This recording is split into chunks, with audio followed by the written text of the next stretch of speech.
Hello everyone, welcome back to my channel Moon's Lanes with a new video. আজ হলো 11 March আর এখন আমরা বৃন্দাবনে আছি। বৃন্দাবনে ঘুরতে এসেছি।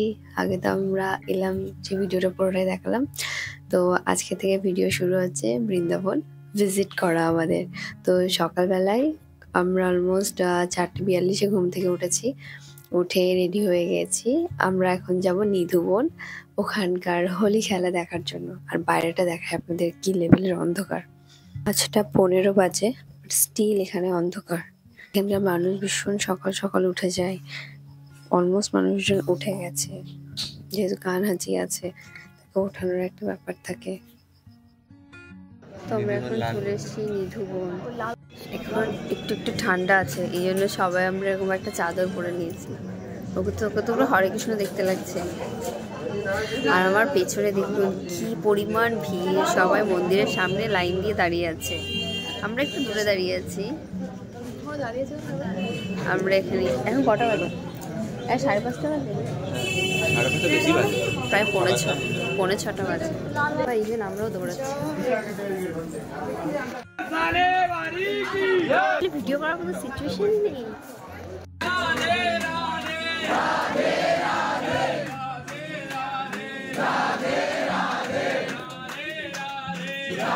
আর এখানে এত ভিড় কারণ সারা রাত রাসলীলা হওয়ার পরে রাধারানীর যে সবকিছু এলোমেলো থাকে বা শ্রীকৃষ্ণের খাওয়া লাড্ডু দেখা যায়, সেটাই দেখার জন্য সবাই ওরকম ভিড় জমিয়ে আছে। দরজা খুললেই ওটা দেখা যাবে। গাইস, লাইফে একটা বিশাল বড় ড্রিম আমার ফুলফিল হলো। সেটা হচ্ছে বৃন্দাবনে এসে হোলি খেলা। আমি সুপার হ্যাপি। নাকের ভেতর চলে গেছে, গলার ভেতর চলে গেছে, মানে হালাত খুব খারাপ। আমরা চিপকে গেছি লোকের চাপে, বাট ফুল টু এনজয়। যেখানে আছি এখানে কানহাজির রাসলীলা হয়। মানুষের যেমন অনেক ড্রিম থাকে না, আমার একটা ড্রিম ছিল যে আমি বৃন্দাবনে এসে হোলি খেলবো। তো আমার সেই স্বপ্নটা আজকে পূরণ হলো। আমরা নিধিবনে হোলি খেলতে এসেছিলাম, এত ভালো লাগছে। আমরা যখন সকালবেলায় গেছি তখন আমরা কোনো ভিডিও করতে পারিনি, বিকজ সবাই দৌড়াচ্ছিল। তখন সামনে গিয়ে ওই রাধারানীর যে সব কিছু এলোমেলো থাকে বা কোনো কিচ্ছু ভিডিও করতে পারিনি। আর তারপরে আমরা হোলি খেলে ঘুরে আবার মানে এন্ট্রি দিয়ে এসেছি। আবার আমরা একবার ঘুরছি মানে এটাকে দেখার জন্য। সকালে লিটারালি আমরা শুধু দৌড়েছি, জাস্ট দৌড়েছি আর কিচ্ছু। ভেতরের এই গাছগুলো নাকি যমজ গাছ। লোকাল লোকেরা বলে রাতের বেলায় নাকি এরা সখী রূপ ধারণ করে যারা রাসলীলা করে। তো বাড়ি আসার পরে স্নান করে আবার রেডি হয়ে গেছি, কারণ এখন অন্যান্য টেম্পলগুলো ঘুরতে যাব। আর এখন বাড়ি আসার পরে এত হাঁচি হচ্ছিল, ওর নাকে ঢুকে গেছিল। এখন খাওয়া দাওয়া করবো, যেহেতু আজকে আমাদের পুজো দেওয়ার কোনো ব্যাপার নেই, সেই জন্য খেয়ে দিয়েই বেরোবো একবারে। আলু পরাঠা আর এটা মনে হয় গাজরের হালুয়া আছে, দই। তো এটাই হচ্ছে ব্রেকফাস্ট। এখন আমরা ঘুরতে বেরোচ্ছি। আর মাসি বসে গেছে আর আমার মাটি করে আসছে। তারপর আমরা ঘুরতে গিয়েছিলাম শ্রীকৃষ্ণ জন্মভূমিতে। আর এটা যেহেতু ওখানকার সিজন, মানে হোলি মানে বৃন্দাবনে একটা টুরিস্ট টাইম, তো সেই জন্য প্রচুর মানুষ ছিল। আর আমরা ওখানে গিয়ে মোটামুটি লোকাল ট্রান্সপোর্ট ইউজ করেছি, যেমন বাস, টোটো গাড়ি। এই জন্য আমাদের ট্রান্সপোর্ট কস্ট একটু কম লেগেছে। এখন আমরা যাচ্ছি শ্রীকৃষ্ণের জন্মভূমি। বৃন্দাবন বাস স্ট্যান্ড থেকে শ্রীকৃষ্ণের জন্মভূমি 2 টাকা করে ভাড়া নেয় পার হেড। তো যাওয়া যাক, চলি।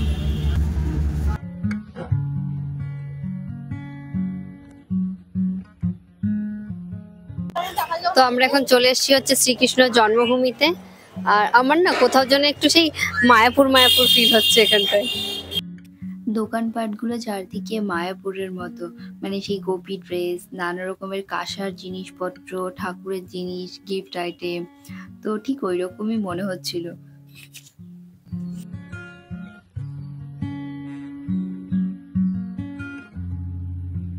তো এই গেট দিয়ে হবে আমাদের এন্ট্রি। আর এখানে কোনো ফোন অ্যালাউ নেই, তো আমাদেরকে সবাই লকার রুমে জমা রেখে যেতে হবে। আর কারো যদি কোনো রকম শারীরিক প্রবলেম থাকে, তো এই মন্দির কমিটিতে যে সকল পুলিশ গার্ড থাকে তাদেরকে বললে হুইল চেয়ারের সার্ভিস অ্যাভেলেবেল আছে, তারা ব্যবস্থা করে দেয়।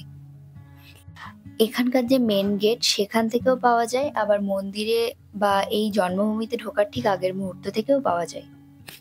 হ্যাঁ, আমরা এখন কংসের কারাগার থেকে বাইরে আসছি। কি গরম এখানে বাবা।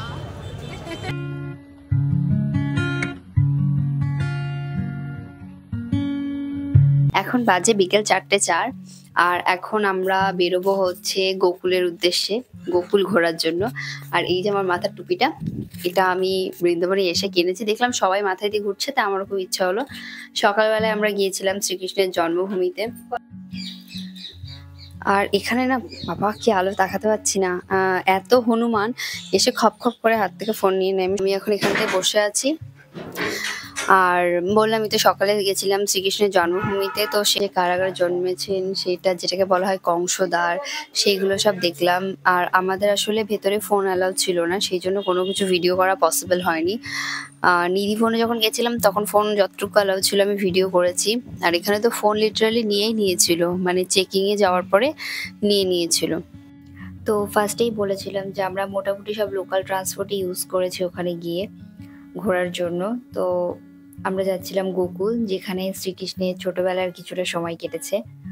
বেশ মজা লাগছিল সবাই মিলে একসাথে, অনেকে ছিল, আমার মাসিরা, আমরা সবাই মিলে। আর গোকুল একটু গ্রাম ধরনেরই জায়গা, বেশ সুন্দর। ওখানে গিয়ে হরিণ, এদেরকে খাওয়ানোর ব্যবস্থা আছে, ছোট ছোট বাটিতে এদের খাবার পাওয়া যায়, যেটা কিনে এদেরকে খাওয়াতে হয়।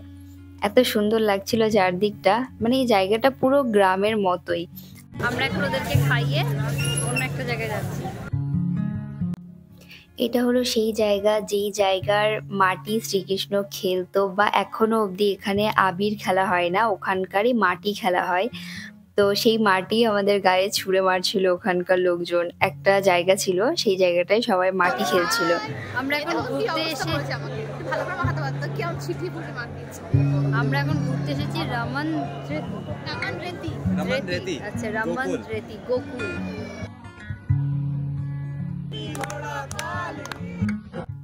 চারদিকটা অসম্ভব সুন্দর, ছোট ছোট ঘর করা। এখানে বিভিন্ন যে মুনি ঋষিরা, তাদের নামে এই ঘরগুলো করা।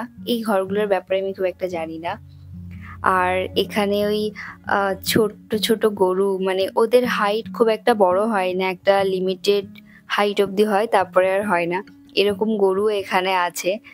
তো চারদিকটা খুব সুন্দর।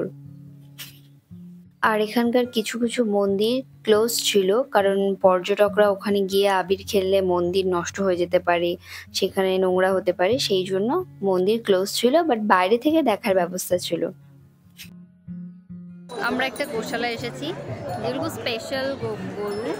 এদের কি প্রজাতি আমার এখনো অবধি জানা নেই, আমি জানলে ভিডিওতে পরে মেনশন করে দেবো। তিনজন আছে। তো এখন আমাদের রমন রেতি ঘোরা কমপ্লিট। এরপর আমরা যাব হচ্ছে ব্রহ্মাণ ঘাট। আর এই রমন রেতিতে অনেক পান্ডা আছে, আপনারা ভুলেও এসে সেই পান্ডার চক্করে পড়বেন না, নিজেরা ঘুরে ঘুরে দেখবেন। সো আপনারা নিজেরাই সব পড়ে বুঝতে পারবেন। কোনো পান্ডার চক্করে পুজো দেওয়া এসব, যদি আমাদের মন্দিরটা ক্লোজ ছিল হোলির কারণে।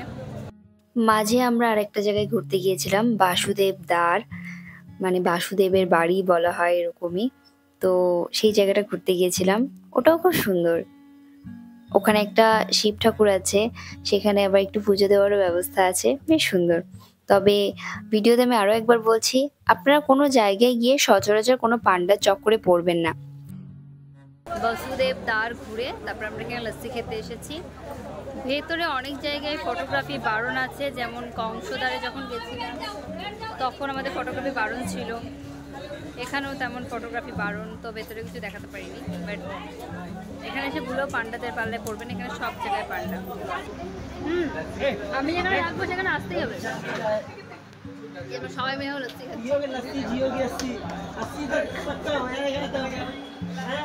এখন বিস্কুট খাচ্ছে, আর এদেরকে খেতে দেওয়া হয়েছে, এরা খাচ্ছে। ওরা আমাকে বলছে কি মাতা মুঝে কুছ পিলা দে, মুঝে পিতা তু ভি মুঝে কুছ পিলা দে, মেরে পাস কুছ নেই আভি। এখন আমরা এসেছি হচ্ছে ব্রহ্মাণ ঘাট। প্রদীপগুলো কি সুন্দর ভেসে ভেসে যাচ্ছে, এটা কোন ঘাট থেকে দিয়েছে আমি জানি না। অসম্ভব সুন্দর।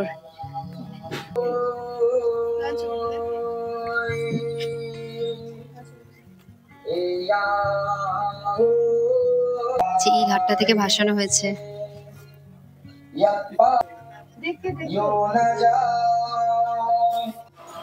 এখন আমরা এসেছি চিন্তাহরণ মহাদেব টেম্পল। এখানে এসে নাকি নিজের মনে যত টেনশন আছে সব বলে দিলে সমস্ত চিন্তা মহাদেব নিজের করে তার সমাধান করে দেয়, এখানকার মানুষরা এটা বলে। তো এখন যাচ্ছি মহাদেবের ওখানে।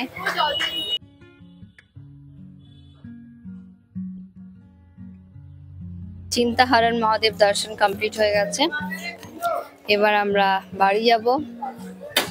আর আমার মা খুবই কষ্ট পাচ্ছে, কি করা যাবে, পাটা ভেঙে গেছে। তাও যে এসেছে এটা অনেক বড় ব্যাপার, হেঁটে হেঁটে যতটা সম্ভব হেঁটে হেঁটে দর্শন করছে। এখানে নিতান্ত অনেক সিঁড়ি, তখন আমরা জোর জবরদস্তি করে হুইল চেয়ারে বসাচ্ছি, কারণ পরে আবার রাতে খুব কষ্ট হবে পায়ের ব্যথা যন্ত্রণা।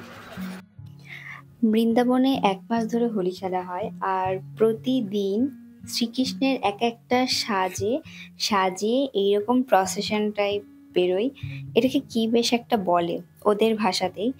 তো ঠাকুরের কোনোদিন চন্দ্রবেশ হয়, কোনোদিন রাজবেশ হয়। তো আমি দুটো রূপ ওরকম দেখতে পেয়েছিলাম, মানে আমরা যখন পৌঁছেছি তারপরে আর 2 দিনই বাকি ছিল। তো এরকম সবাই সারা রাস্তা মানে পরিক্রমা করে, আর ঠাকুরকে ওরকম রথের মতো ইয়েতে সাজিয়ে নিয়ে যায়, গাড়িতে সাজিয়ে এরকম ভাবে নিয়ে যায়। এই দিন ছিল চন্দ্রবেশ, মানে পুরো সাদা, খুব সুন্দর লাগছিল জিনিসটা দেখতে। আর একদম মানে আমার মাসির বাড়ির সামনে দিয়ে যাই, তো আমরাও রাস্তায় বেরোলেই এরকম দেখতে পাচ্ছিলাম, ভীষণ সুন্দর। কাল রাতে বাড়ি ফিরে আর ভিডিও এন্ড করা হয়নি, কারণ বাড়ি ফিরে এত ক্লান্ত হয়ে যায় যে ভিডিও আর এন্ড করা হয় না। তো এখন আমরা সকালবেলায় এই যেমন সবাই মিলে ছাদে এসেছি। এখানে না ঠান্ডা আছে এখনো, বৃন্দাবনে বেশ ঠান্ডা। আর এখানে এত সুন্দর না, আমার ভীষণ ভালো লেগেছে যে হচ্ছে সবার বাড়িতে সারা দিন রাত কি সুন্দর গান চলে। মানে এখানকার মানুষের বাড়িতে শুধু রাধারানী আর শ্রীকৃষ্ণজিরই গান চলে, সবার বাড়িতে দোকানে লাউড মিউজিক বাজে, বাট স্টিল কোনো প্রবলেম হয় না, যেহেতু আমরা একটা অন্য জায়গা থেকে এসেছি। বাট আমাদেরও খুব ভালো লাগছে ব্যাপারটা। আর সবার বাড়িতে শঙ্খ ঘন্টা মানে সারাদিন বাজে, এত সুন্দর। তো আমরা এখন ছাদে ঘুরতে এলাম, এখন খাচ্ছে, ওদের গলায় ঘন্টা আবার টুংটুং করে আওয়াজ হয়, বেশ সুন্দর। আমার তো আর রানাঘাট ফিরে যেতে ইচ্ছা করছে না, আমার মনে হচ্ছে আমি এখানেই থেকে যাই। স্টিল আমায় যেতে হবে। আমাদের আজকে আগ্রা যাওয়ার কথা ছিল, কিন্তু আমরা আগ্রা যাইনি, কারণ আমার মায়ের তো পায়ের অবস্থা খুব একটা ভালো না। সেই জন্য আজকে আমরা আগ্রা যাইনি, আজকে আমরা এখানেই ঘুরবো। তো এখানকার সমস্ত টেম্পল আমি আপনাদেরকে পরের ভিডিওতে দেখাবো। আজকের ভিডিও এখানেই শেষ করছি। আপনারা সবাই খুব ভালো থাকবেন। আমার বৃন্দাবন ব্লগ ভালো লাগলে লাইক করবেন, কমেন্ট করবেন, আমার চ্যানেলটাকে সাবস্ক্রাইব করবেন। আজকের মতো টাটা, দেখা হচ্ছে নেক্সট ব্লগে।